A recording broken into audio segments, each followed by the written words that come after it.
completed my diploma in GRG Polytechnic College, Saranamati.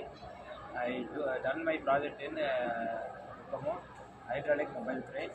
At the SMS College of Technology, I doing the mini projects like a ventilometer, semiconductor based mini projects. I like to companies to achieve in the technical knowledge and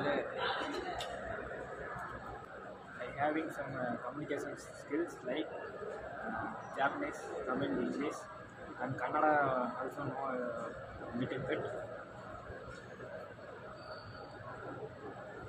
And now I preparing C++, soft skills like SolidWorks. SolidWorks projects are done by 3 components are finished now. It's going to